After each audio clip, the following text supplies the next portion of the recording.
Saya pernah baca buku Generasi Langgas. Langgas, Pak. Generasi langsung gas. Oh iya. Ketika ngomongin tentang pertanian, pasti kan yang kucel, yang apa namanya, dia itu pasti susah hidupnya.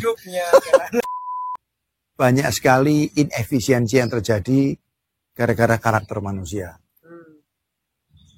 Percaya kepada orang yang salah, ya. Orang yang dipercaya berbuat salah, kan begitu.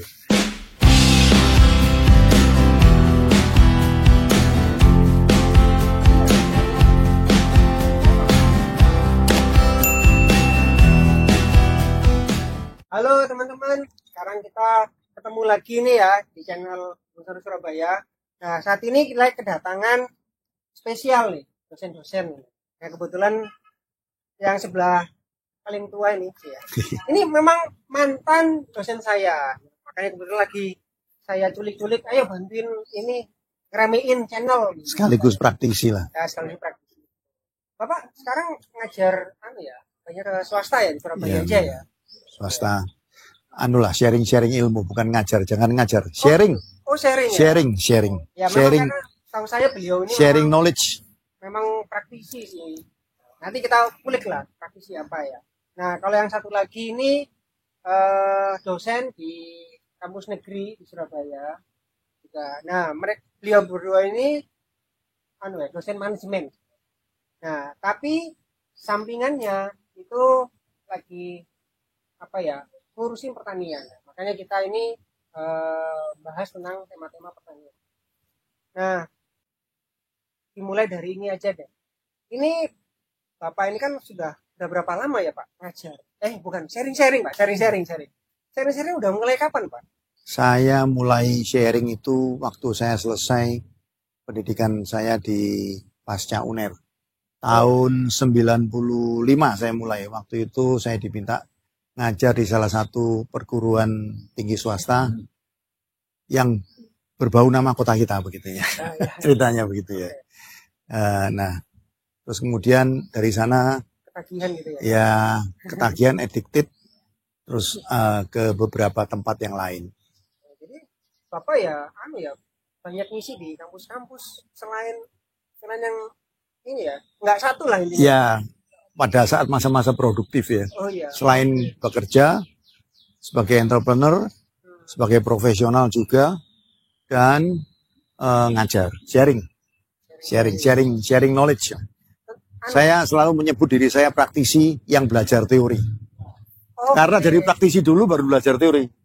Karena saya merasa bahwa dengan tidak membaca buku dan belajar bagaimana menerjemahkan isi buku dengan benar, belajar kepada orang yang benar, menerjemahkan buku dengan benar, itu paling penting. Supaya saya tidak kehilangan arah di dalam menjalankan praktek sehari-harinya. Oleh karena itu saya merasa, saya harus belajar lagi. Akhirnya saya belajar lagi. Jadi menurut Bapak itu memang sebetulnya teori itu penting banget ya Pak? Teori itu menjaga kita, ya, supaya kita ini tidak hilang arah, tidak hilang kompas. Banyak orang kan sekarang mendiskusikan, sekolah itu tidak penting. Betul. Entrepreneur, wah jiwanya entrepreneur gini-gini.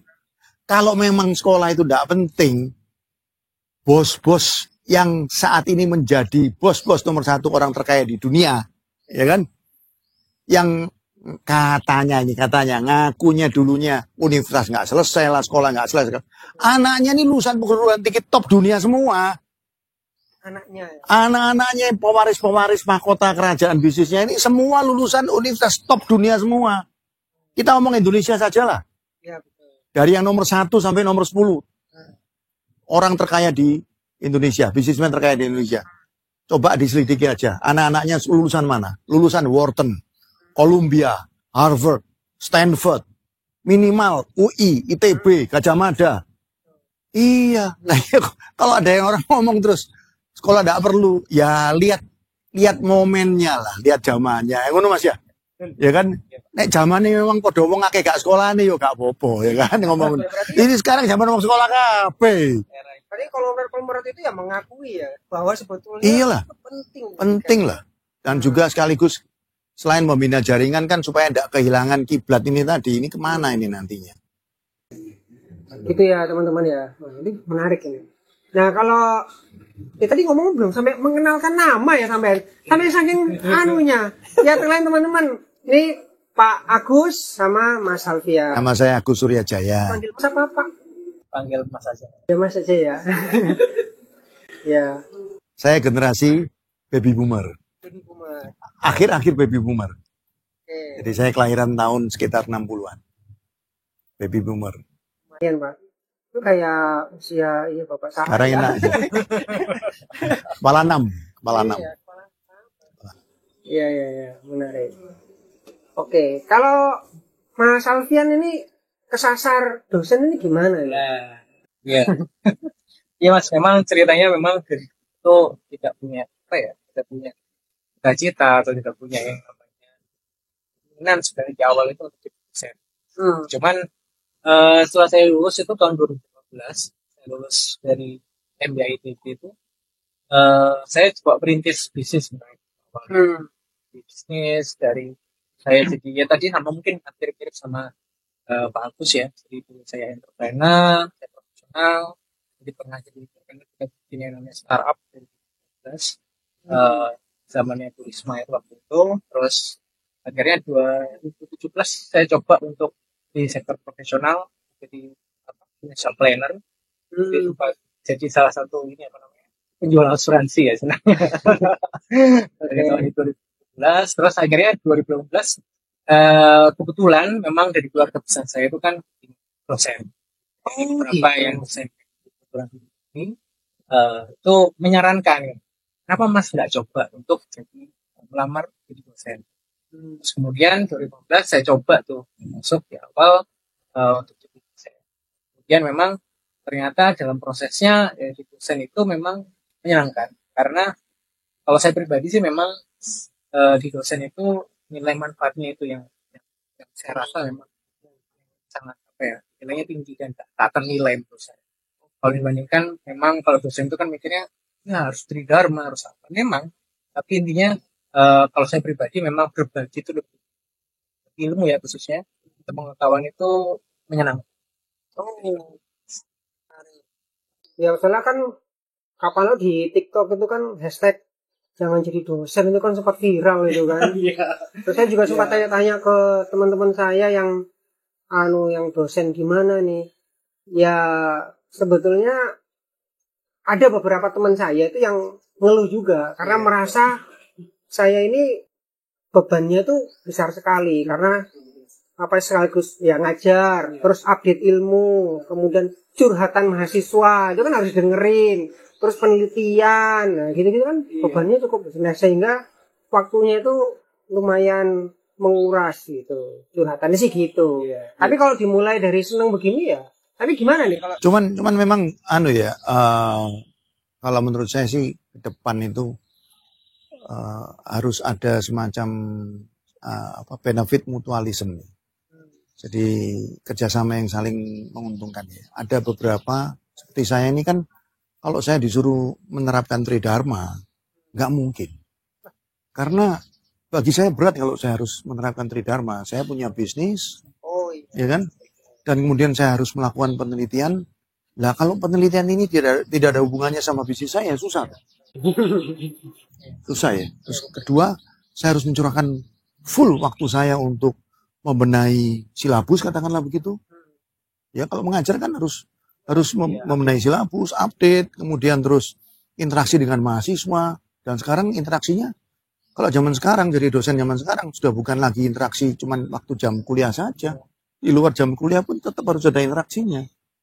Berat. Jadi harus ada memang target-target beban tetap harus ada dibebankan target apa begitu ya. Cuman dibagi kalau memang ingin jadi dosen profesional yang isinya adalah mengajarkan mengenai sisi kepraktisan di dalam lapangan ya harus ke sana nantinya. Yang penelitian ya penelitian gitu loh. Lah kalau ini dicampur, wah capek Mas. Gak kuat.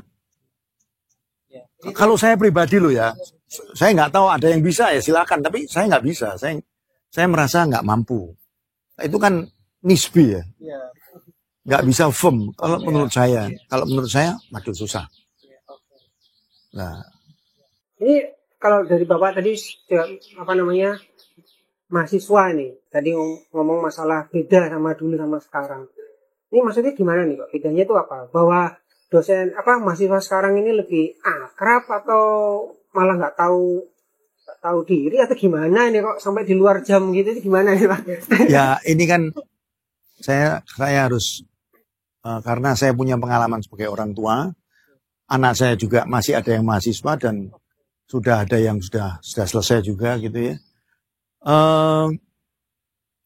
Memang setiap zaman itu kan punya pola pikir, pola asuh dan behavior yang tidak sama. Ya, iya. Kalau kita ke organisasi kan jadinya perilaku organisasi gitu ya. Kalau di rumah ya perilaku rumah tangga kan begitu ya. Kan setiap zaman itu pasti berbeda ya kan. Nah, sekarang ini kan zamannya zaman teknologi ya kan. Terus kemudian banyak sekali kemudahan-kemudahan akibat teknologi ini yang bermanfaat banyak bagi kemajuan, membantu untuk kecepatan berpikir, tetapi di balik itu membuat jauh hubungan sosial. Karena orang merasa tinggal pencet dengan AI, artificial intelligence, aja semua terjawab kok. Bermain buat apa saya harus bermain dengan teman? Wong saya bermain dengan teman, tidak ketemu aja melalui internet aja ketemu sama teman yang bahkan kita tidak tahu, tidak pernah kenalan tapi bertemu, main game, ya kan? Lah, ya otomatis juga karena dimanjakan oleh situasi-situasi seperti ini, ya treatmentnya itu apa ya? Omong Jawa ini apa ya? Treatmentnya. Sekarang kebiasaan campur-campur gitu. Penanganannya juga berbeda. Kalau dulu kita sama orang tua tuh serba hormat, ya kan? Terus kemudian serba apa jarane wong tua, apa katanya orang tua, itulah kiblat kita kan gitu. Sekarang nggak bisa, Mas. Sekarang nggak bisa. Ya kan? Dulu kita marah, wah gampar lu, bangun, masih bisa ya kan? Oh, nanti kamu nggak saya beri uang saku ini apa segala macam. Gampang. Nurut orang, saya nurut sama bapak saya, sama ibu saya nurut. Dalam hal ini sebagai pengarah mengenai benar salah anak itu kan biasanya bapak ya, saya nurut. Kalau sama anak saya nggak bisa sekarang. Karena dunia pengetahuan luar begitu luas, hanya dalam satu jangkauan dan pencet-pencet gini aja mereka sudah tahu informasinya begini. Ya, apalagi dengan adanya isu-isu kemanusiaan segala macam. Kompleks sekarang ini. Tidak gampang. Bedanya yaitu eranya ada teknologi, terus lingkungan sosialnya tidak sama, lebih manja, dimanjakan oleh situasi, ya. Kita tidak ngomong soal ekonomi nih ya, tapi ngomong soal situasi lingkungannya. Sekarang ekonominya susah pun punya handphone kok. Nah handphone itu kan jendela dunia. Kalau dulu kan buku jendela dunia, sekarang handphone itu jendela dunia. Jadi penanganannya tidak sama. Kalau Mas Alfian, apa nih rasa sebagai jadi mahasiswa dulu sama terus sekarang menghandle mahasiswa yang sekarang, ada merasa bedanya apa gimana? Beda sih pasti ya, dan mungkin bedanya cukup jauh sih. Sama, padahal kan beda. Ya mungkin kalau kayak Pak Agus gini. Ya mungkin kalau saya kan generasi ikutnya milenial ya Pak. Ya. Ngaku yakin tak? Ya, milenial masih di 90-an. Terus memang kalau kita ngomongin bedanya itu kenapa saya bilang jauh ya? Mungkin tadi Pak Agus bilang generasi saya itu masih generasi penurut. Kalau sekarang itu kita ngomong generasi Z ya. Generasi Z ini kan memang sedikit berbeda karena kan dia sudah banyak terintimidasi ya dengan kemudahan-kemudahan teknologi, kemudahan informasi, dan hal itu memang akhirnya mendorong mereka itu ya generasi yang taktis lah. Kalau Prof. Renat Kasali bilang kita ngomongin generasi strawberry. Saya pernah baca buku generasi langgas. Langgas Pak. Generasi langsung gas. Oh iya. Ada ya? Ada bukunya itu. Aduh, pembicaranya pembicara top dari anak muda, generasi Langgas. Langgas. Ya, Saya lupa nama pembicaranya. Oh, bagus. Bagus, ya, Pak. Bagus. Kita baru dengar malah bagus yang tahu ya. Iya, oke. Update-nya luar biasa ya. Generasi langsung gas. Langsung gas. Langgas. Ya, memang generasi sekarang itu seperti itu. Mas, jadi beda memang karena kalau kita sekarang ngomongin tentang generasi ini kita nggak bisa menciptakan generasi penurut tapi generasi yang bisa bekerja sama. Jadi kita sama mereka itu memang penempatannya bukan top down ya, mungkin harus lebih sejajar, jadi lebih ke arah partner. Kalau sekarang partner mungkin bisa jalan. Setuju. Ya. Jadi kalau top down itu nggak jalan. Iya, konco. Iya, cuma. Jadi memang ini yang terjadi juga. Kita ngomong dunia kampus juga masih top down ya. Karena masih ada gap gitu. Karena yang masih berkuasa yang generasi baby boomers kayak saya begini. Masih banyak yang berkuasa. Harusnya sudah mulai mikir untuk alih generasi lah. Gantian ndak gitu bosen. Sing tua-tua ini wisdom. Yang punya kreativitas itu anak muda. Nek tua-tua kayak aku ngene iki, waduh. Santen nih sing akeh. Tapi ndak menarik sudah. Tapi salahnya sekarang itu gini, Pak. Kadang-kadang terkadang itu anak muda itu tidak mau belajar, Pak. Sama yang di sini. Karena mereka nganggap, buat apa belajar? Kalau ada pertanyaan tinggal begini keluar kok. Kan begitu. Padahal AI itu tidak ada menyerap yang namanya pengalaman. Nilai pengalaman itu tidak ada di situ. Dia kan cuma referensi yang berdasarkan dengan database yang kita punya. Ya. Jadi kan tidak ada yang namanya knowledge yang kita ngomongin yang namanya intuisi, kita ngomongin tentang pengalaman itu tidak ada. Experience itu tidak dilihat sama AI. Makanya generasi sekarang gapnya itu adalah itu. Mereka tidak punya tadi, dia tidak mau belajar dengan senior, dia biasanya adalah karena hidupnya biasa praktis ya, dan juga dia itu merasa gas tadi betul, langsung gas tanpa dia tahu pengalamannya itu. Ternyata sih seperti itu sih masih. Kalau zaman dulu itu peribahasa ya, ada peribahasa bahasa Inggris kan ya, carrot and stick. Ya, stick and carrot kan itu. Kalau kuda apa kelinci ya? Kelinci kalau mau begini-gini, kalau berhasil dikasih carrot, kalau nggak berhasil, sekarang nggak bisa. Carrot and point. Ya, betul. Ya kan? Jadi menang toh ini. Ya, reward, Pak. Kalau berhasil dikasih carrot, kalau nggak berhasil poinnya dikurangi, dikasih poin dikurangi. Tapi hukuman tapi tetap hadiah gitu loh. Bukan stick lagi. Tapi kalau dari saya ya, saya ngeliat itu dari ini sih. Saya kan terima anak magang ya. Dari beberapa kampus, dari macam-macam lah, tak hanya di Surabaya aja. Itu kalau secara overall, itu saya merhatiin itu pertama kampus mempengaruhi juga. Jadi mempengaruhi dia kuliah di mana, itu juga mempengaruhi. Terus yang kedua, itu anaknya itu merantau apa tidak, itu ngaruh. Ya. Jadi kalau yang jago kandang, itu biasanya ya sungguh iku. Benceno. Jujur aja banyak. Ya meskipun nggak sama ratain ya, tapi mayoritas begitu masalahnya. Gitu. Ya kan pengetahuan itu membuat kita pandai. Pengetahuan itu membuat kita pandai. Tapi pengalaman ini membuat kita sama-sama pengennya, tapi prigel. Jadi satunya membuat kita pandai karena banyak pengetahuan, satunya lagi membuat kita ini prigel, siap cekatan untuk menghadapi apa yang terjadi di lapangan. Jadi pengalaman ini penting, Mas. Ya itu tadi kalau tidak merantau pengalamannya tidak banyak. Nah ini juga saya juga ini apa sih ini saya kan kebanyakan kan terima anak magang pertanian nih.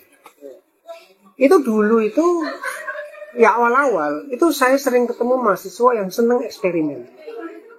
Saya kalau suruh eksperimen mau.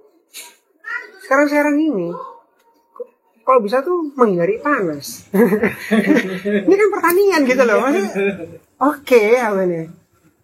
Susah juga ya. Nah ini terus ngomong-ngomong ini tentang begini nih.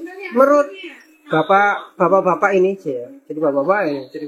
Ini pertanian ini menurut Pak Agus sama Mas Alfian ini ada masa depan nggak sih kalau anak pertaniannya aja kayaknya sudah nggak mau ke lapangan ya? Itu gimana? Kalau menurut saya ya, Saya duluan Pak, saya duluan apa you duluan? Mas Alfian duluan. Saya duluan. Jangan sungkan loh. Cuman masalahnya kalau Mas Alfian duluan, nanti yang di sini lupa gitu. Karena faktor usia ini repot deh. Nggak bisa dilawan nih. Masih belum ada chips teknologi yang bisa ditanam di sini supaya jadi otaknya jadi mudah kembali. Pertanian ini nggak mungkin akan mati. Didesak oleh keadaan, didesak oleh kenyataan bertambahnya penduduk dunia, dan makin kecilnya lahan untuk pertanian segala macam. Nanti dengan teknologi akan timbul cara-cara baru juga. Dan pasti manusia apapun yang terjadi butuh makan kan. Jadi masa depannya tuh baik. Lah, masalahnya sekarang kenapa kok banyak mahasiswa pertanian kok takut panas? Ini masalah persepsi kan. Satu masalah persepsi. Yo, persepsinya kenapa? Lawang di medsos tiap hari persepsinya itu kulit halus, putih, berseri lah, ya apa terus? Yang muncul di televisi, sinetron dan medsos, yang keluar selebgram apa segala macam, selalu yang pakai dasi, yang pakai baju rapi-rapi, jarang yang mengungkapkan betapa indahnya menjadi seorang petani, seorang pekerja pertanian, katakanlah profesional pertanian. Saya tidak ngomong petani lah, profesional pertanian, supaya gengsinya gitu kita angkat sedikit gitu ya, ya kan? Ya, profesional pertanian. Karena persepsi yang ditumbuhkan selalu petani itu miskin, jelek, kulitnya keriput, hitam celeng blontangan gitu ya kan. Panutok kalau perlu kan dilihatkan seperti itu ya kan. Padahal tidak seperti itu. Banyak sekali dengan teknologi pertanian ini majunya bukan main. Ya kan? Lah, ini masalah persepsi. Kedua, saya juga mulai ragu ini. Mereka ini masuk ke fakultas pertanian. Ini karena memang mereka itu cita-citanya memajukan pertanian. Saya nggak ngomong jadi petani ya, memajukan pertanian. Atau memang karena sekedar masuk, ikut teman-temannya, atau ikut ada program-program tertentu yang membuat mereka bisa masuk. Karena ada janji-janji tertentu. Mungkin beasiswa, mungkin apalah, pokoknya begitu. Nah, kita kan nggak tahu tujuannya, asal sekolah, asal kuliah. Lah itu yang repot di sana. Atau karena tuntutan orang tua, bapak ibunya orang tua atau warisannya punya lahan besar, apalagi kalau di luar pulau, ayo jadi ini tolong diolah, ya kan? Ternyata kemudian pada saat kuliah ketemunya sama dunia-dunia yang seperti tadi saya gambarkan. Akhirnya lulus pertanian, tapi pergaulannya kaum perbankan, ya kan? Nah, pergaulannya dunia saham. Ya kan? Nah, ya repot kalau begitu. Ya, makanya kita kembali ke dasarnya lagi. Ini dunia yang penuh tantangan, dan tantangan ini bisa memberikan manfaat yang dari segi finansial, batin, kepuasan batin juga karena membuat kenyang, ya kan? Sumber bahan pangan, dunia bisa perang gara-gara bahan pangan loh ini. Ya. Dan kemudian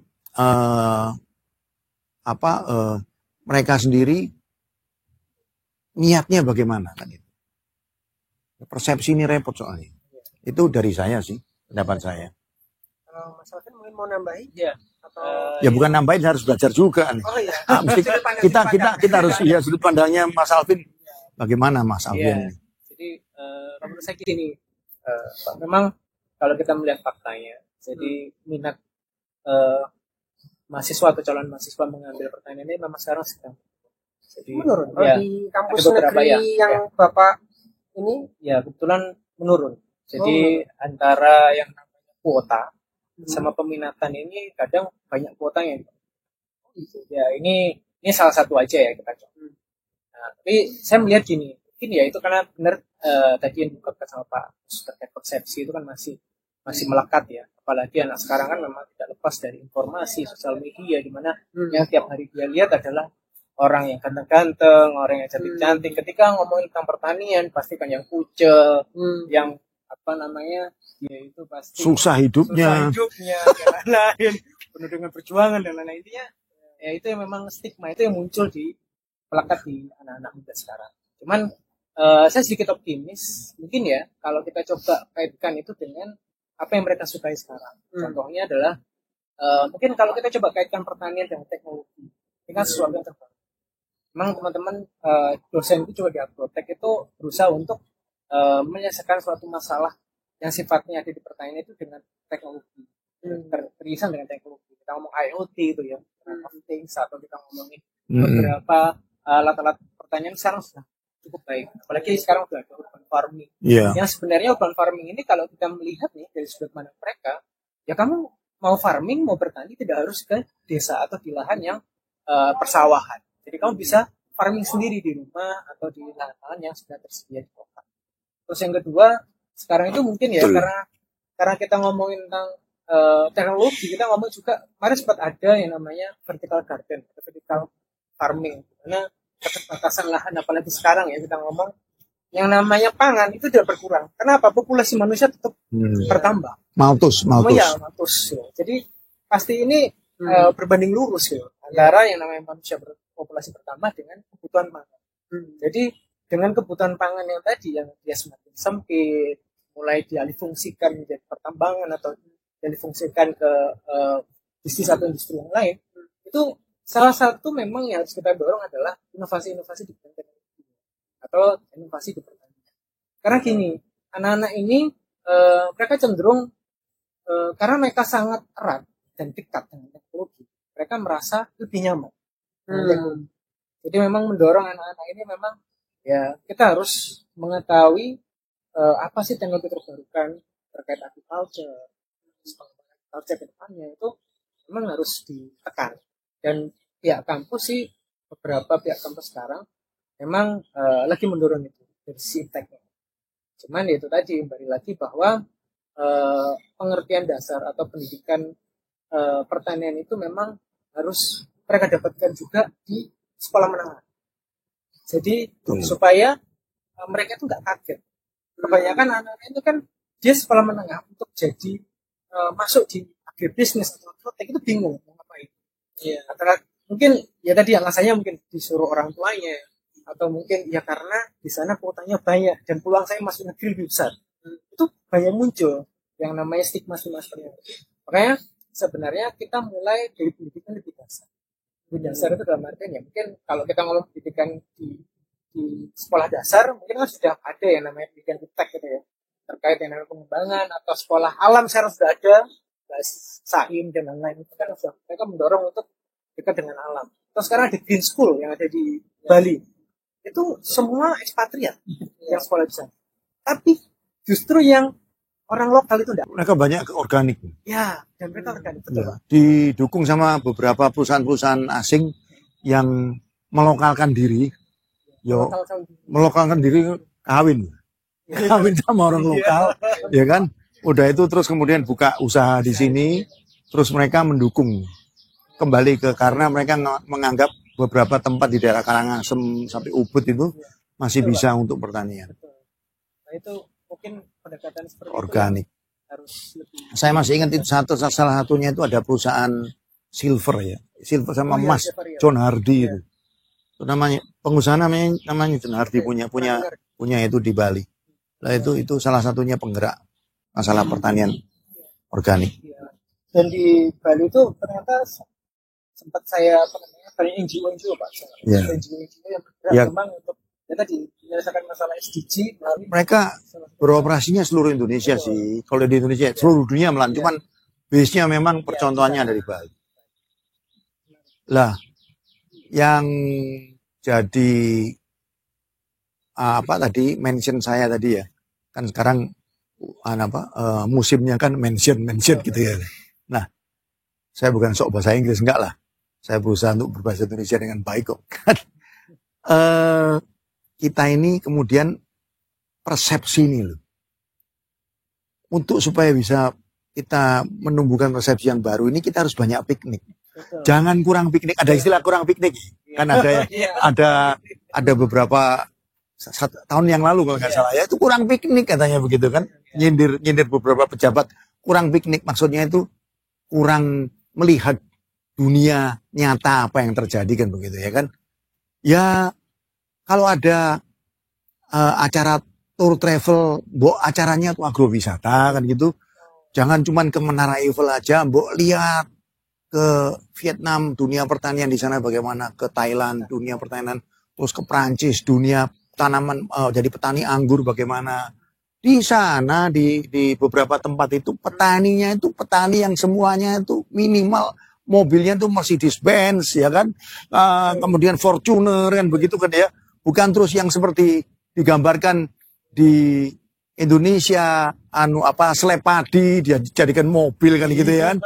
Yang dilihat persepsinya seperti itu. Ya orang nggak tertarik jadinya. Coba kalau kita mau jalan-jalan yang dekat-dekat aja, Poncokusumo Malang. Juragan-juragan Lombok di sana mobilnya wah luar biasa, Bos. Iya. Minimal Pajero, Bos. Iya benar. Itu loh. Itu yang kayak begitu di expose. Ya, di expose. Kalau gitu-gitu di expose mereka kan pasti ngiler. Waduh ini gimana. Akhirnya tuh Jelek aja loh. Yang jualan di pasar-pasar. Mobilnya itu sudah keren-keren. Aku sudah kaget. Hah? Padahal kan saya beli ya. Jadi beli sayur. Terus daripada begitu sekiriman naik ke tempatku gitu kan. Datang-datang loh. Mobilnya keren. Beritahu ya. Kadang-kadang kita kalah sama mobil. dan mobilnya itu dipakai cuman hari Jumat, Sabtu, Minggu. Senin sampai Kamis, Senin sampai Jumat sore itu naiknya motor. Gitu loh. Ya kurang piknik lah. Iya kurang begitu. Soalnya sih juga, tapi sekarang ini juga berapa hari ini saya lihat tuh di TikTok itu ada pamer. Katanya sih di Vietnam, saya nggak ngerti. Itu pakai drone. Petani-petani udah geser-geser berderetan itu drone besar gitu. Apa nih? Wah, Itu sudah terjadi kalau Thailand. Kalau Thailand tuh sudah terjadi. kan drone kan mahal kan Pak? Dia kalau pengobatan lahan, pestisida apa segala macam sudah pakai drone semua kan. Kan drone kan mahal. Maksudnya kalau nggak berduit nggak mampu. Mampu berarti kan. Cuma memang tergantung sama lahan juga ya. Kalau lahannya masih di areal pegunungan yang terasering itu ya enggak gampang juga ya. Ya, enggak gampang juga. Tapi kalau lahannya sudah luas datar kayak di nantinya kalau jadi food estate apa segala macam itu supaya lebih bagus, lebih terbuka, lebih transparan begitu ya kan. Itu dengan modernisasi bagus. Ya, mungkin salah satu kayak itu Pak. Kan mempunyai produk spesialisasi.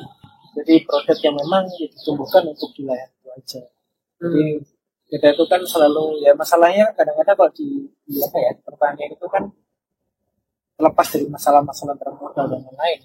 Tapi intinya itu kalau produk spesialisasi atau wilayah sama, teknologi itu cepat masuk. Artinya kan sudah di-set atau disiapkan untuk mengatasi masalah. Kan itu ngomongin tentang cost and benefit saja. Itu ngomongnya biayanya berapa sih? Biaya ini mengurangi apa?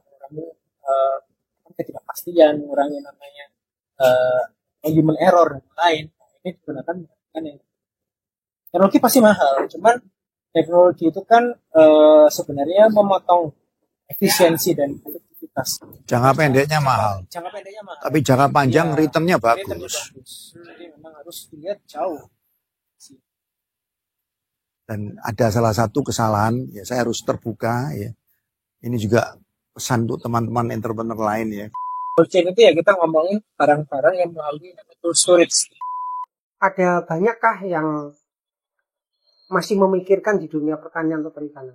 Jika video ini bermanfaat bagi kalian, yuk like, share, and subscribe.